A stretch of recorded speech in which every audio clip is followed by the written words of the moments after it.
capítulo 3, a partir do versículo 14, é uma palavra de Deus para uma igreja chamada Laodiceia. E Laodiceia era uma igreja que ela começou bem, né? Mas ela não conseguiu manter-se tão bem assim. Nós vamos então meditar nessa palavra em nome de Jesus. Deus abençoe sua vida, minha querida. Amém, queridos? Quem achou diz aleluia. 3, a partir do versículo 14, diz assim: E ao anjo da igreja de Laodiceia escreve: Isto diz o Amém, a testemunha fiel e verdadeira, o princípio da criação de Deus. Conheço as tuas obras, que nem és frio nem quente. Quem dera foras frio ou quente. Assim, porque és morno e não és frio nem quente, vomitar-te-ei da minha boca. Como dizes, rico sou e estou enriquecido, e de nada tenho falta. Não sabes que és um desgraçado. Desgraçado. Quem sabe o que significa desgraçado? Uma pessoa que não tem a graça de Deus sobre ela. E aí ele diz assim: miserável e pobre e cego e nu, aconselho-te que de mim compres ouro provado no fogo, para que te enriqueças, e roupas brancas para que te vistas, e não apareça a vergonha da tua nudez. E que unjas os teus olhos com colírio, para que vejas. Eu repreendo e castigo a todos quanto amam. Sê, pois, zeloso, arrepende-te. Eis que estou à porta e bato. Se alguém ouvir a minha voz e abrir a porta, entrarei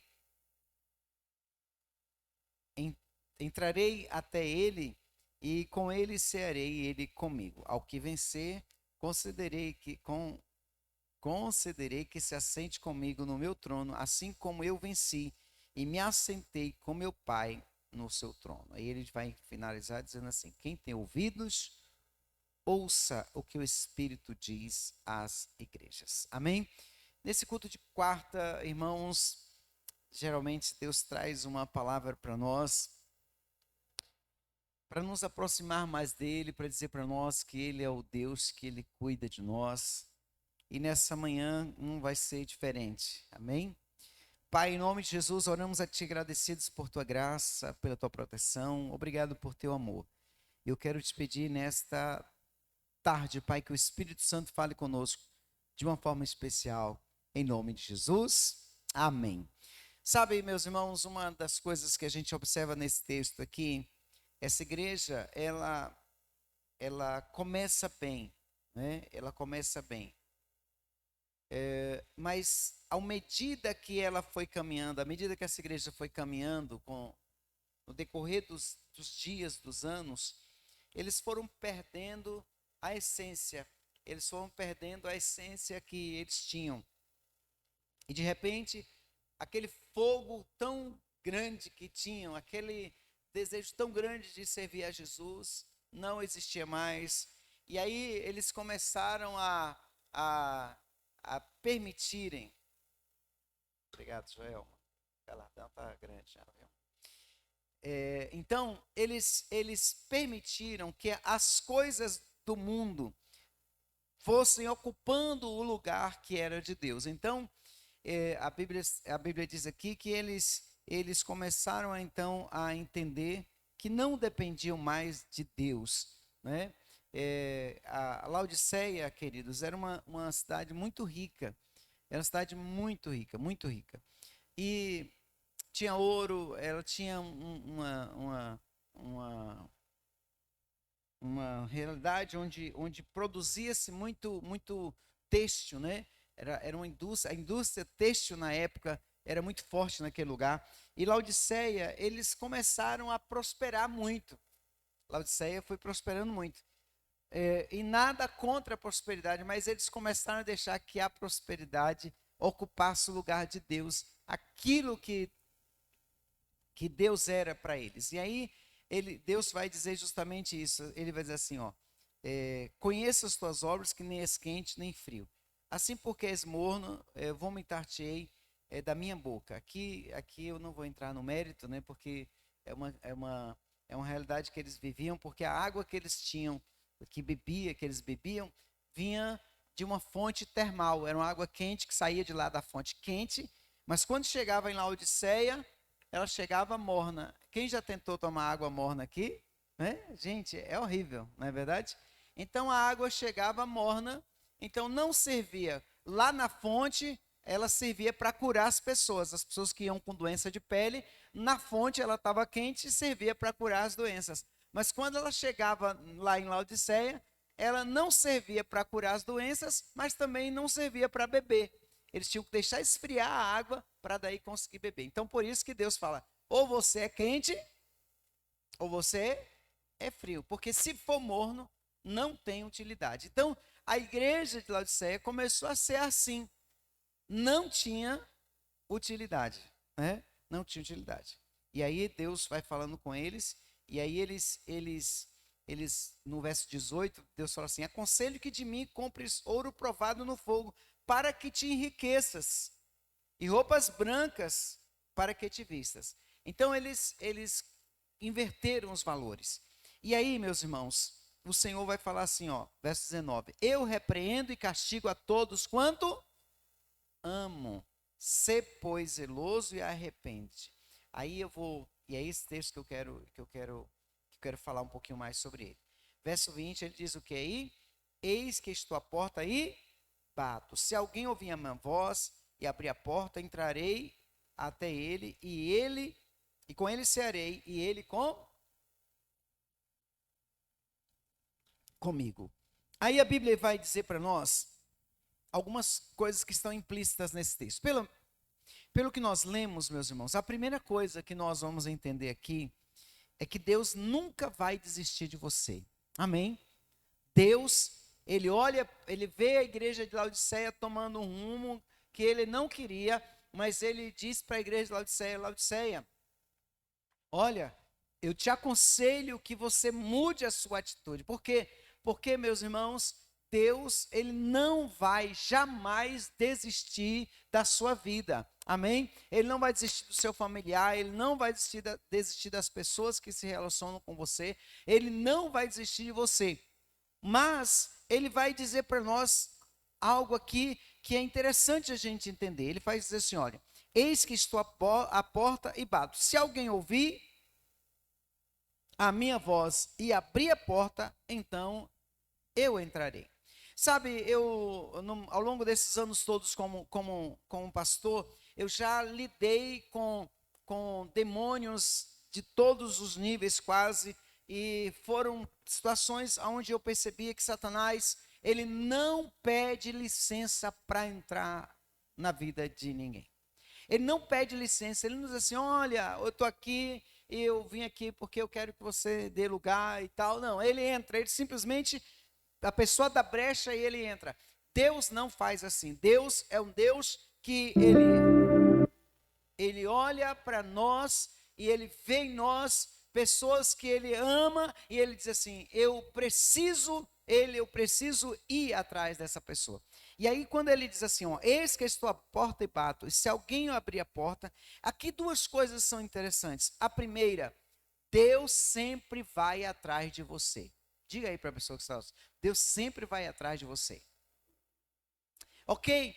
Irmãos, para eu ir à sua casa, eu preciso me deslocar do lugar que eu estou, e se eu quero entrar na sua casa, eu vou bater a campainha, ou eu vou apertar a campainha, ou se não tiver campainha, eu vou bater palma, e se eu não bater palma, eu vou bater na porta, algum jeito eu vou dar, mas eu preciso chamar a sua atenção de alguma forma.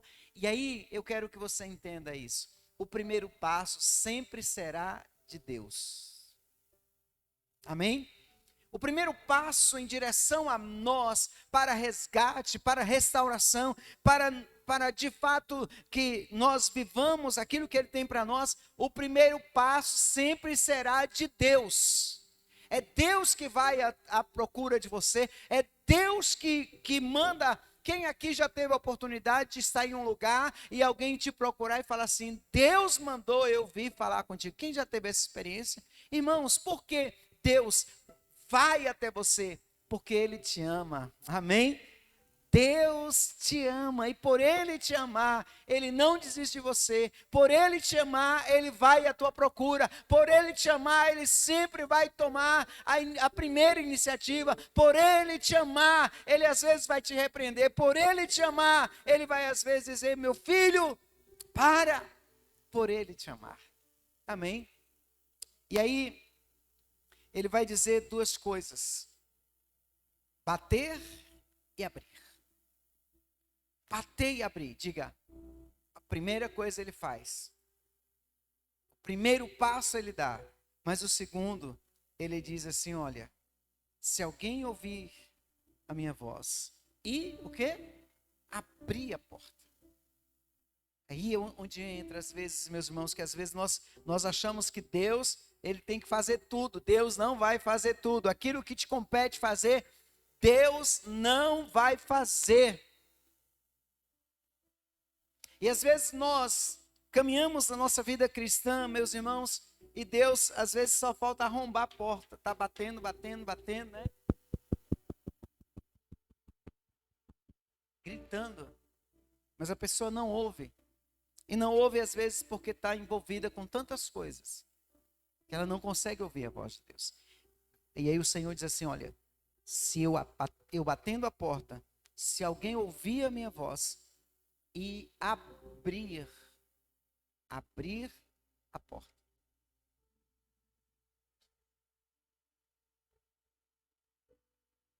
Então, o que acontece?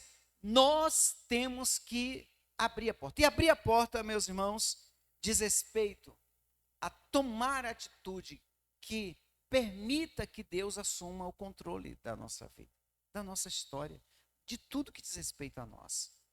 Abrir a porta é quando você, por exemplo, eu já tive essa experiência, né? Às vezes a pessoa, agora não que eu estou no condomínio, mas quando eu morava na casa, geralmente a pessoa, e o portão que eu morava era um tanto baixo, e aí a pessoa, ela tocava a campainha, mas antes de abrir a porta, o que a gente pergunta, se você não tem a visão de quem é? Nós perguntamos o quê? Quem é? E às vezes era uma pessoa que ela dizia assim, olha, você pode me ajudar, eu não sei o que e tal. E aí, meus irmãos, às vezes eu pegava alguma coisa, mas aquela pessoa ajudava, mas ela não entrava na minha casa. Entende? Ela não entrava na minha casa. E por que ela não entrava na minha casa? Porque era uma pessoa estranha. Uma pessoa estranha. E dali mesmo, eu ajudava e ela ia embora. Então, Deus, ele não quer esse tipo de relacionamento. Ele quer entrar na minha casa e Ele quer partilhar da minha vida. Por quê? Porque o texto diz que se eu abrir a porta, se você abrir a porta e Ele entrar, diz a Bíblia que Ele vai ceiar conosco. Gente, você convida qualquer pessoa para ir ceiar com você, para estar na sua casa, sim ou não? Não. Você não convida. Né? A gente não convida. Né? Você, nós. E nós convidamos então pessoas que nós conhecemos, pessoas que nós, alguns, né, eu como pastor, né, uma vez alguém chegou lá em casa e falou assim, ô pastor, eu vou abrir a geladeira aqui, viu, tal. Aí, depois ele falou assim, casa de pastor é assim mesmo, a gente toma conta, né? E a pessoa se sentindo muito à vontade, né? Mas por quê? Por causa da intimidade que se tem. A pergunta que eu faço nesta tarde para você é: Jesus se sente à vontade na sua casa, na sua vida? Jesus se sente à vontade para entrar nas áreas que Ele quer entrar? Jesus pode entrar naquelas áreas da sua vida onde você diz assim, Senhor, tudo é teu, minha vida é tua, está tudo diante de ti. Sabe, Jesus ele não quer apenas ouvir, abrir a porta e entrar e ficar na sala. Ele quer entrar nos lugares mais profundos da sua vida. Nos lugares mais profundos. E isso fala de intimidade. E isso aí, meus irmãos, ninguém pode fazer o que eu tenho que fazer. Essa liberdade para Jesus entrar na nossa história, na nossa vida e mudar o que tem que mudar, né? É somente nós que podemos fazer, né? Acho que vocês mulheres já pensaram se alguém entra na casa de vocês e sai mudando tudo, né? Até mesmo a secretária de vocês, né? Se você chegar hoje na sua casa e de repente a secretária tiver mudado o sofá de lugar, tiver mudado tudo, a primeira coisa que você vai dizer é o quê? Quem mandou? Quem mandou você fazer isso? Você não tinha autorização para fazer. Então, às vezes no Evangelho nós somos assim. Nós somos assim. Nós queremos Deus para nos abençoar, queremos Deus, o Espírito Santo, para nos direcionar, queremos Deus para nos dar resposta, queremos Deus para nos dar coisas às vezes, mas nós não queremos Deus às vezes para fazer as mudanças que tem que fazer. E a grande questão é que toda vez que você vai mexer na sua casa para mudar os seus móveis, você encontra o quê? Hã? Sujeira. Exatamente, Duda. É sujeira. Gente, eu não sei como é que acontece, né? Mas todo dia eu limpo, pastor. Mas vai ficando. E aí, meus irmãos, sabe, quando Jesus entra no ambiente, ele quer limpar tudo, ele quer tirar as coisas de lugar. Ele tem um cântico até que fala isso, né? Muda as coisas de lugar. Meu irmão, se for mudar as coisas de lugar, o negócio está sério, porque às vezes nós não queremos, né? Queremos. Então, nessa tarde, eu quero orar com você. E nós vamos dizer para o Senhor: Senhor, pode entrar. Pode entrar, a casa é sua, este é o teu lar. Não é? Você pode dizer isso para ele? Dizer para ele assim: muda o que tem que mudar, Jesus. Muda o que precisa ser mudado, Jesus. Eu estou pronto ou pronta para viver o que o Senhor quer para a minha vida. Amém? Você pode dizer isso para ele? Se coloque em pé nessa noite, nessa manhã, nessa tarde, eita glória, né? Põe a mão sobre o seu coração.